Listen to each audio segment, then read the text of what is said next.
Hello ભાવિ શિક્ષકો કર્મચારીઓ, રાધે રાધે. તો આજે ટાટ સેકન્ડરીનું હાઈ સેકન્ડરીનું સ્વરૂપ ફાઇનલ આન્સર કી આવી ગઈ છે, બરાબર. અને ફાઇનલ આન્સર કીમાં તમને બે ગ્રેસિંગ ને 3 ડબલ જવાબ કરીને 5 તો પેપર 1માં સુધરી ગયા છે, બરાબર.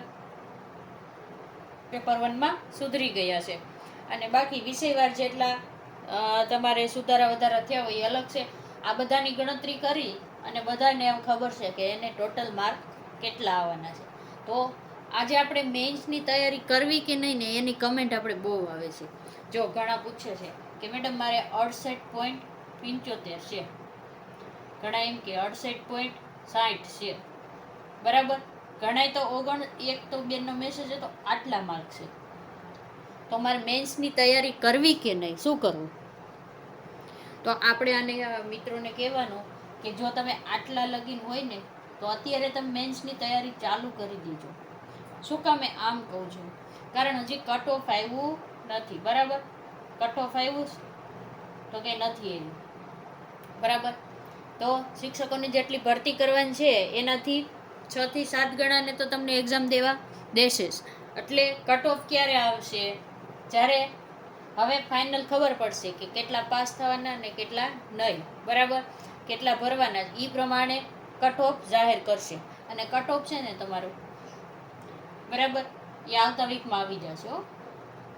આવતા વીકમાં. આજ તો શનિવાર છે, રવિવાર, પછી સોમવારથી તમે ગુરુ શુક્ર જોશો ત્યાં તમારું કટ ઓફ આવી જશે ને રિઝલ્ટ પણ આવી જવાની પૂરી શક્યતા છે. તો હવે આપણે એ જ વિગતવાર સમજવાનું છે કે આટલા માર્ક હોય ને એને શું કરવાનું. પહેલાં તો તમે બોર્ડર ઉપર છો, કારણ કટ ઓફ 70ની આસપાસ રહેવાનું છે. 70 એટલે તો કે 65 લગી નહીં જઈ શકે અને 80 સુધી નહીં, 75 લગી નહીં જઈ શકે, બરાબર. 75 80 આ બધા બોર્ડર ઉપર કહેવાય. જેને 80+ હોય એ બધા સેફ જ છે. એ બધાએ તો આખો બંધ કરીને મેન્સની તૈયારી ચાલુ કરી દેવાની છે. પણ આ ઝોનમાં જે મિત્રો આવે છે ને એ બોર્ડર ઉપર છે, બરાબર. જો કટ ઓફ 65 રહે તો આ મિત્રો આપણને પૂછતા હતા કે મેન્સની તૈયારી કરવી કે નહીં.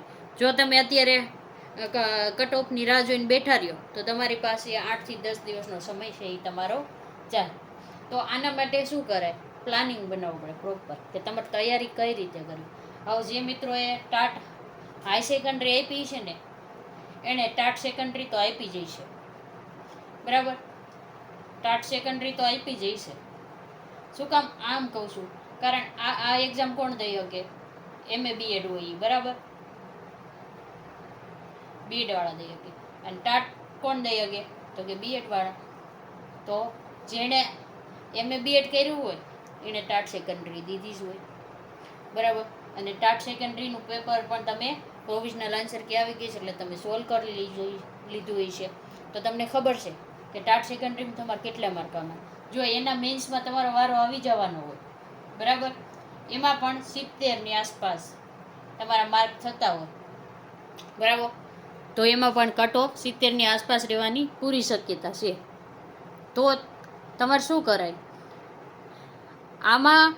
ટાટ હાઈ સેકન્ડરી અને ટાટ સેકન્ડરી બંનેમાં જે સેમ સિલેબસ આવતો હોય ને એ પહેલાં કરી નાખાય. શું કામ કરી નાખાય? આ તો તમે બોર્ડર ઉપર છો જ, પણ આમાં જો તમારે ફાઇનલ હોય ને તો તમારે બેમાં શું આવે છે?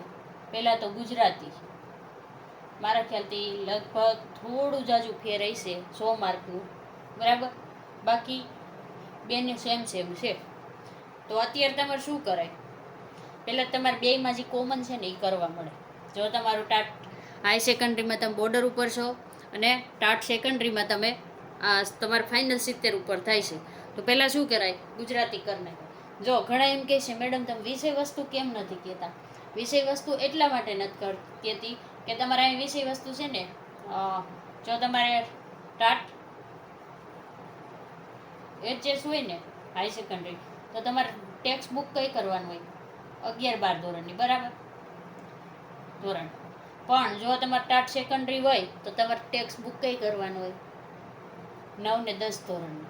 પેલા કઠિનતા મૂલ્ય વધારે હોય, પ્રશ્ન તો તમને આમાંથી જ પૂછાશે ને 9 થી 10માંથી. જે તમારે એક વાક્યમાં જવાબ લખવાનો, 2 વાક્યમાં ને એ બધા હોય એ તો તમને ટેક્સ્ટ બુકના જ પૂછાવાના છે ને. ખાલી વ્યાકરણ તમને હાલો 15 થી 20 માર્કનું હોય, એ બેમાં સેમ આવતું હોય, અલંકાર ને એવું જો તમારી ભાષા હોય તો, અને ગણિત હોય તો બરાબર. પણ બાકી ટેક્સ્ટ બુક બદલી જાય કે નહીં. એટલે અત્યારે શું કરાય, ટેક્સ્ટ બુક ન કરાય. અત્યારે તમારે ગુજરાતી કરી નાખે 100 માર્કનું, બરાબર. એટલું કડકડાટ અઠવાડિયામાં કરી નાખે ને. ગુજરાતી આપણી માતૃભાષા છે, બધાને લખતા આવડે જ. શું ગુજરાતીમાં નિબંધ ને બધું મૌખિક લખાણ તમને મોસ્ટ ઓફલી બધું આવડે.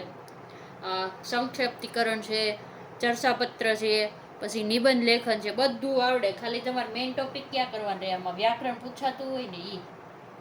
વ્યાકરણમાં તમને ખબર સમાનાર્થી વિરુદ્ધાર્થી ને એવું પૂછાય, કહેવતો પૂછાય, બરાબર. મોસ્ટ ઓફલી આવડી જાય આપેલી હોય એમાંથી. મેઇન તમારે અત્યારે ગુજરાતી કરે.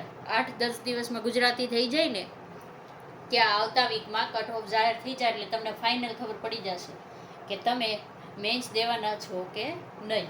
અને જે મિત્રો આ બંનેમાં ન આવતા હોય એણે શું કરવાનું? ઘણા એમ કહે છે મેડમ અમે ટાટ સેકન્ડરીમાં નથી આવતા ને હાઈ સેકન્ડરીમાં પાસ નથી થવાનું, તો એને શું કરવાનું? કારણ તો કે તમે બીએડ તો કરેલું જ છે, બરાબર. તો તમારે શું કરવાનું? ટેટ 2 ની તૈયારી ચાલુ કરી દેવાની.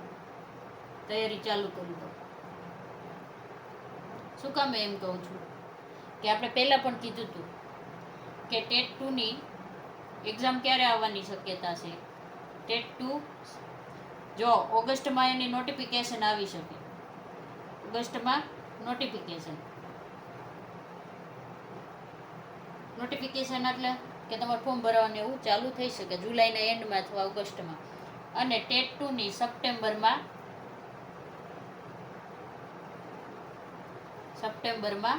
એક્ઝામ, બરાબર. જો આપણે સપ્ટેમ્બર કરવી છે, સપ્ટેમ્બર ન આવે તો એન્ડમાં આવી શકે, કે ગમે ત્યારે સપ્ટેમ્બરના એન્ડમાં આવે કે એના પછી આવે. પણ ટેટ 2 આવવાની ફરજિયાત છે. ને હવે વર્ષમાં 2 વાર ટેટ લેવાનું કીધું છે, બરાબર. વર્ષમાં કેટલી વાર લેવાની છે ટેટ? 2 વાર. 2 વાર લેવાની છે. એટલે ખાલી ટેટ 1 નથી લેવાની, ટેટ 1 અને 2 બંને 2 વાર લેવાની છે. કેટલી વાર? 2 વાર. તો આના માટેની કે રાજ્ય પરીક્ષા બોર્ડે હવે મંજૂરી પણ માગી લીધી છે. એટલે ટૂંક જ સમયમાં હવે જો તમારી આની જાહેરાત આવી જ જશે, બરાબર. આ જૂન તો હાલે છે, હવે જુલાઈનો એન્ડ અથવા ઓગસ્ટમાં ટેટ 2 ની આવી જશે. જે આ બંનેમાં નથી બેસતા ને, એટલે કે નથી પાસ ને, એ લોકોએ આના ઉપર ફોકસ કરવું પડે. શું કામ? કે આની જેવી પરીક્ષા પૂરી થશે ને દિવાળી પછી આની પણ ભરતી આવશે. દિવાળી પછી ભરતી આવશે ટેટ 2 ની, ગ્રાન્ટેડમાં આવશે. કચ્છ સ્પેશિયલમાં કેટલી જગ્યા છે? 1600 જેટલી તો અત્યારે આપણને દેખાય છે કચ્છ સ્પેશિયલમાં. અને અહીંયા કંઈક 2 થી 3000 હશે આપણે, એ અલગ. એટલે એ આંકડો તમારો નહીં તો 3000 3500 ઉપર વયો જશે ટેટ 2 ની ભરતીનો. અને એની ભરતી તમને ખબર છે જ્યારે એક્ઝામ લેવાય રિઝલ્ટ આવે પછી જ ભરતી આવે. એટલે દિવાળી પછી જ ભરતી એની આવશે, ત્યાં લગીને આવશે નહીં. શું કામ? તો કે ટાટ સેકન્ડરીની પરીક્ષા લેશે ને મેઇન, પછી એનું રિઝલ્ટ આપશે. અને તમને ખબર છે કે ટાટ સેકન્ડરી કંઈક કેટલી 90 ઉપર સ્કૂલ નવી ખુલી છે, બરાબર. મને પ્રોપર આંકડો યાદ નથી, બરાબર. સ્કૂલ નવી ખુલી અને તેમાં કેટલા, મને એ આંકડો પણ ભૂલાઈ ગયો, 400 જેટલા શિક્ષકો નવા ભરવાના, બરાબર. શિક્ષકો ભરતી થશે, બરાબર.